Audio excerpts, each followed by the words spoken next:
बिस्मिल्लाहिर्रहमानिर्रहीम। अस्सलाम वालेकुम नाज़रीन, मैं हूं आपकी होस्ट महाम ज़हरा और आप देख रहे हैं मार्केट व्यू 360।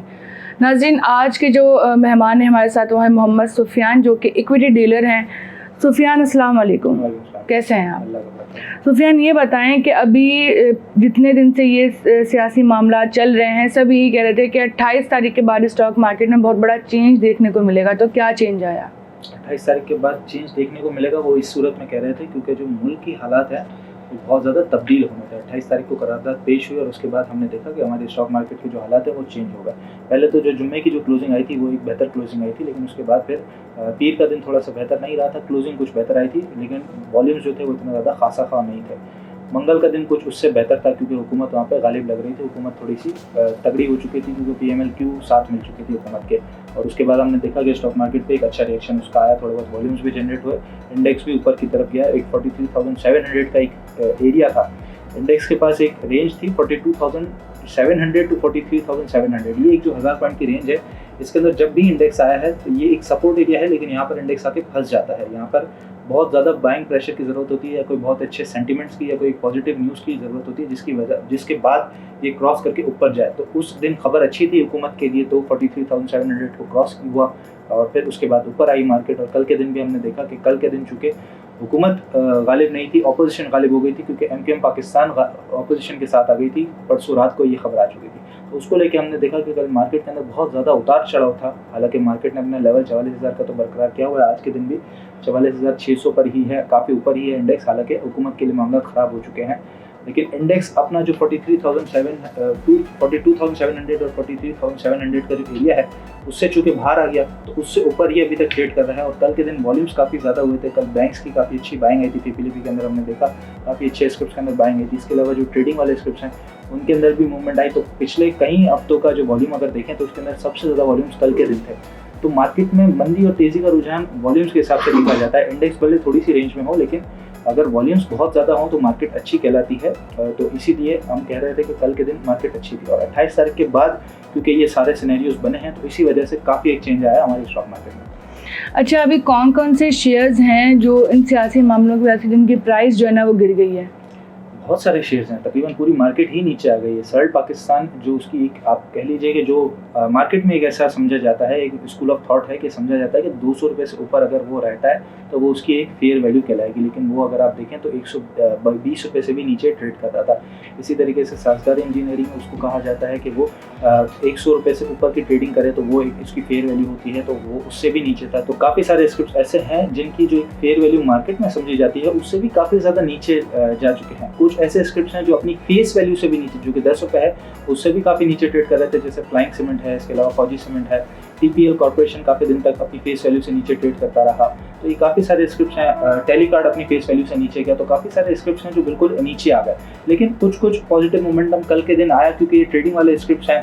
एक ऐसा भी समझा जाता है कि एक पूरा एक ग्रुप है जो इन स्क्रिप्ट को चलाता है। सारे स्क्रिप्ट मतलब एक के अंदर मूवमेंट आती है तो तमाम स्क्रिप्ट के अंदर इसके अंदर मूवमेंट आती है, जिसके अंदर GGL, GGL, TPL, TPLP, Telecard, AGL वगैरह, ये सारे स्क्रिप्ट, यूसुफ बेगम वगैरह, ये थोड़े बहुत इसके अंदर इंक्लूड हैं। एक ग्रुप है वो जो चलाता है, फिर उसके साथ साथ पब्लिक की थोड़ी बहुत ट्रेडिंग होती है। तो ये बहुत सारे स्क्रिप्ट्स हैं। पूरी मार्केट ही मैं कहूँगा कि इस वक्त बहुत ज़्यादा नीचे आई हुई थी, खासतौर पर ब्लू चिप स्क्रिप्ट।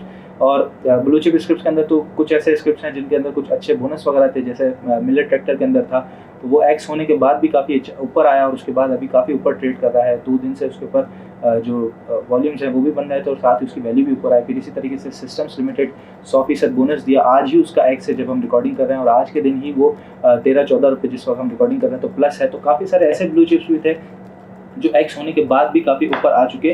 तो ये ब्लू चिप्स का फ़ायदा ये होता है खासतौर पर ऐसे हालात के अंदर जब मार्केट बहुत ज़्यादा नीचे गई हुई होती है, तो आपने कोशिश ये करनी होती है कि बिल्कुल जो सेफ साइड स्टॉक्स हैं, बहुत ज़्यादा डिफेंसिव या बहुत ज़्यादा एक ब्लू चिप स्टॉक, उनके अंदर काम करना होता है ताकि आपकी इन्वेस्टमेंट सिक्योर रहे। दूसरा ये है कि जब मार्केट के अंदर मोमेंटम बने तो फ़ौरन तेज़ी से आपके रेट जो हैं या तो जगह पे आ जाएं या उससे भी ऊपर निकल जाएं, तो इसमें फ़ायदा ये होता है। और हम भी कोशिश यही करते हैं कि अपने प्लेटफॉर्म्स के थ्रू लोगों को यही गाइड करें कि खासतौर पे जब ऐसे हालात हो मार्केट के अंदर तो अच्छे और बेहतरीन स्टॉक्स जो हैं उन्हीं पे नज़र रखा करें, और बहुत ही ज़्यादा वो गिरे हुए थे।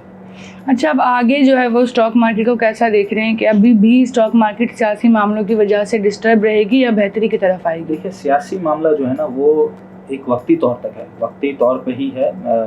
जनवरी के बाद से ये मामला सारा शुरू हुआ और मार्च एंड आज 31 मार्च है, तो 2 महीने हो चुके हैं और प्रोबेबली शायद 1 डेढ़ महीना, जहाँ तक मैं समझता हूँ ऐसा, कि 1 डेढ़ महीना और चल सकता है सियासी मामला। उसके बाद थोड़ी-सी उसके अंदर तामुल आ जाएगा, थोड़ी-सी चीज़ें बैलेंस होना शुरू हो जाएंगी, चाहे नई गवर्नमेंट आती है, निगरान गवर्नमेंट आती है, इलेक्शन होते हैं, जो भी सूरत-हाल होती है, मैं ऐसा समझता हूँ।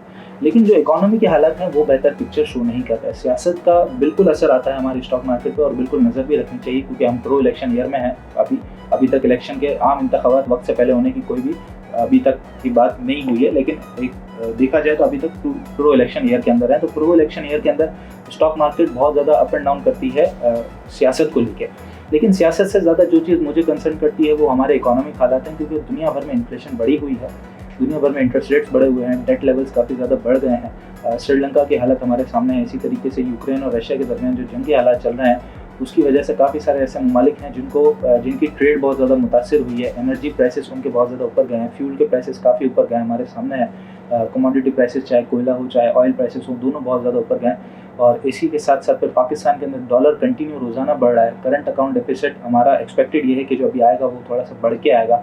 और फिर साथ ही रज़ा बाक़िर साहब खुद कह चुके हैं कि मैं मॉनेटरी पॉलिसी वक्त से पहले बुला सकता हूँ।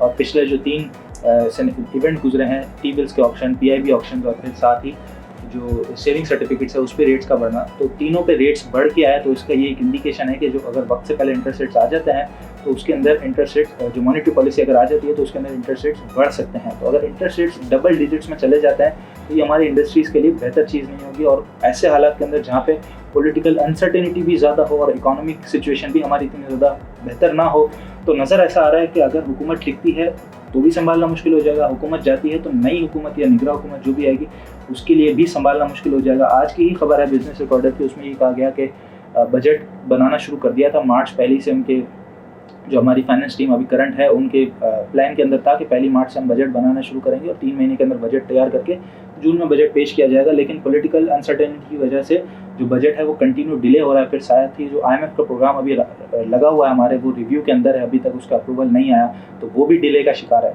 तो ये चीज़ें जब डिले की तरफ जाएंगी तो हमारा जो बजट है, आज की खबर के मुताबिक मैं आपको बता रहा हूँ, उन्होंने कहा कि बजट हमें कट करना पड़ेगा, छोटा बजट, क्योंकि जल्दी बनाना पड़ेगा तो जल्दी में बहुत सारे रिफॉर्म्स हम दे नहीं सकेंगे, तो छोटा बजट हमें पेश करना पड़ेगा। तो उसके अंदर फिर ये होगा कि हमारे जो इकोनॉमिक के हालात हैं वो ज़्यादा हमारी मार्केट को तंग कर सकते हैं बनिस्बत इसके कि सियासी हालात तंग करें। फिर सुफियाना भी स्टेट बैंक की तरफ से एक जो है ना ये देखने में आया कि अकाउंट ओपनिंग में जो है ना कुछ उन्होंने फैसला किया है, तो वो क्या है बताएं आप। ये एक बड़ा अच्छा फैसला है, खासतौर पर हमारी स्टॉक मार्केट के लिए और उन लोगों के लिए जो स्टॉक मार्केट के साथ जुड़ना चाहते हैं। स्टॉक मार्केट एक फाइनेंशियल मार्केट है और बहुत बड़ी मार्केट है, दुनिया भर की नज़रें फाइनेंशियल मार्केट्स पर होती हैं। पॉलिटिकल हालात हों चाहे कोई वॉर की जंगी सूरत हाल हो, सबके असरात स्टॉक मार्केट पर आते हैं और बड़ा उतार चढ़ाव इसका देखा जाता है इंटरनेशनली। और लोगों के पास इस काम को करने के मौके थोड़े से कम हैं हमारे पाकिस्तान में खास तौर पर। उसकी 2-3 वजूहत है। एक तो फाइनेंशियल लिटरेसी थोड़ी सी कम है हमारे मुल्क के अंदर।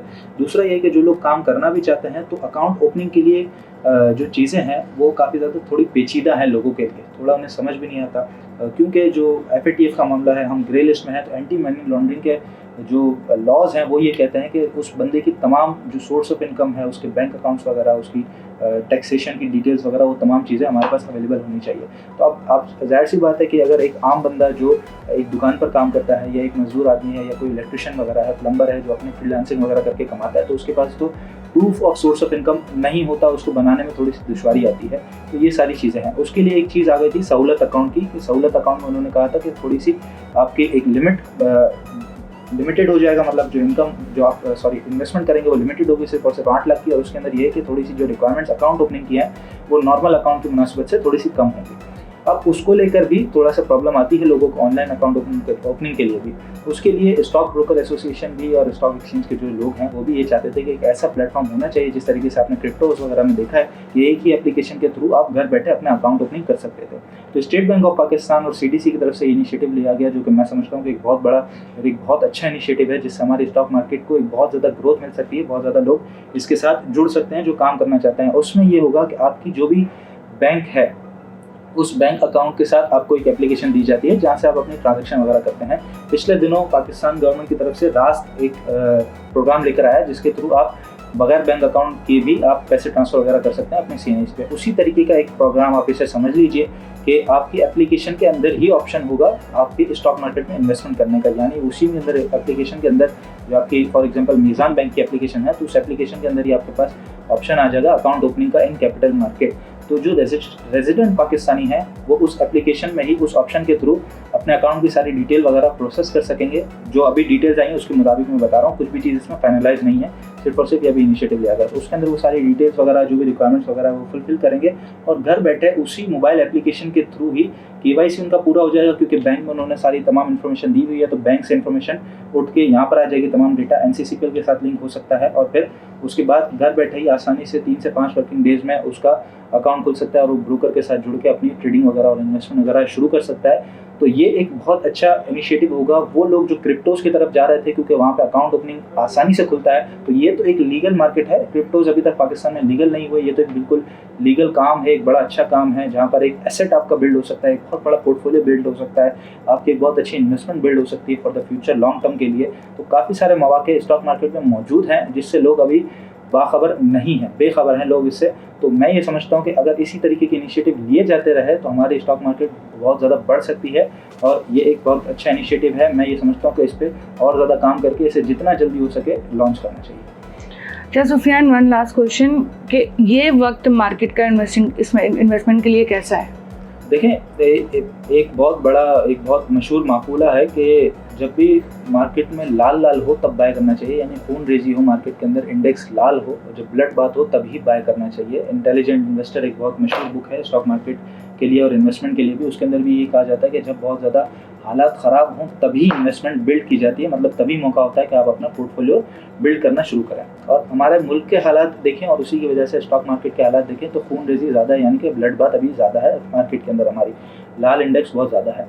तो ऐसे में जैसे मैंने आपको बताया कि सिस्टम्स लिमिटेड है, मिलर ट्रैक्टर है, हाईनून है, एटलस इंश्योरेंस है, नेस्ले पाकिस्तान है, काफ़ी सारी ऐसी कंपनीज़ हैं। नेस्ले पाकिस्तान तो खैर बड़ा हो जाता है, लेकिन इसके अलावा काफ़ी सारी ऐसी कंपनीज़ हैं ब्लू चिप स्टॉक्स के अंदर। आप छोटे में आ जाएँ तो सासगर इंजीनियरिंग है, मोगल है, इसी तरीके से और भी काफ़ी सारे। ऑक्टोपस का रिजल्ट तो खैर आया, उसमें कुछ दिया नहीं, लेकिन for the future growth oriented company काफ़ी अच्छी है।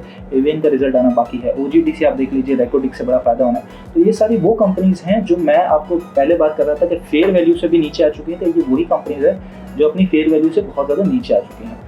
तो यहाँ पर हर बंदे को चाहिए, इसमें ये ज़रूरी नहीं है कि आपके पास 1 करोड़ रुपए हों, 10 लाख रुपए हों, 12-15 लाख रुपए हों, 50 लाख रुपए हों तो ही आप अपना पोर्टफोलियो बिल्ड कर सकते हैं। ऐसा बिल्कुल भी नहीं है। स्टॉक मार्केट वो जगह है जहाँ पे आप 50,000, 1 लाख, 2 लाख से भी इन्वेस्टमेंट अपनी शुरू करके अपना एक पोर्टफोलियो आहिस्ता आहिस्ता बना सकते हैं। मिलर ट्रैक्टर के 50 शेयर आते हैं, 50 शेयर भी ले सकते हैं। सिस्टम्स के 100 शेयर आते हैं, आप 100 शेयर भी ले सकते हैं। ज़रूरी नहीं है कि लॉट पूरा करें, आप एक शेयर करके भी पोर्टफोलियो बना सकते हैं। तो ऐसे हालात के अंदर बहुत ज़्यादा ज़रूरी होता है कि लोग इन्वेस्टमेंट की साइड पर जाएँ, क्योंकि ट्रेडिंग का माहौल होता नहीं है। इन्वेस्टमेंट की साइड जाते हैं तो एक तो ये होता है कि उनको पोर्टफोलियो बनाना आ जाता है आहिस्ता आहिस्ता।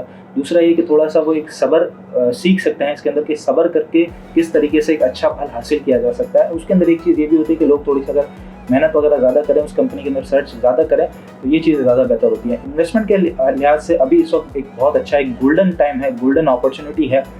हुकूमत बदलती है, तब्दील होती है, वो तमाम बात की बातें हैं, लेकिन इकोनॉमिक हालात भी जाहिर सी बात है कि हमेशा बुरे वक्त तो रहते नहीं है, अच्छा वक्त भी आता है। तो बुरे वक्त पे अच्छे वक्त की तैयारी करनी होती है कि मेरा जो अच्छा वक्त है वो और ज़्यादा मुझसे अच्छा कैसे बना सकूँ। तो बुरे वक्त में अपने आप को कोसने से, मार्केट को कोसने से, लीडरों को कोसने से, दूसरे ममालिक को कोसने से बेहतर है कि बंदा अपनी वर्किंग करे, अपने हालात को कैसे बेहतर कर सकता है उस चीज़ पे काम करे। तो इन्वेस्टमेंट के लिए काफ़ी सारी चीज़ें हमने अपने प्लेटफॉर्म पर भी बताई हैं। स्टॉक एक्सचेंज की वेबसाइट dps.psx.com.pk, इस वेबसाइट पर काफ़ी सारा डेटा अवेलेबल है। आप हाइज एंड लोज 52 वीक्स के स्क्रिप्ट के देख सकते हैं, 5 साल हाइज एंड लोज देख सकते हैं। उस हिसाब से अपना तयन करके अपने रेट्स तय करके और इन्वेस्टमेंट पे बिल्कुल जा सकते हैं। तो एक लॉन्ग टर्म के अंदर 2-3-4 साल के अंदर एक बहुत अच्छा आपका पोर्टफोलियो बिल्ड होकर एक बहुत अच्छी इन्वेस्टमेंट आपको उस पर रिटर्न मिल सकता है। Thank you so much Sufiyan, बहुत अच्छा लगा आपसे बात करके। तो नाज़रीन, उम्मीद करती हूँ कि आज की वीडियो से आपको भी बहुत कुछ सीखने को मिला होगा। इंशाल्लाह आपसे फिर मुलाकात होगी। आज के प्रोग्राम में सिर्फ इतना ही। अल्लाह हाफ़िज़।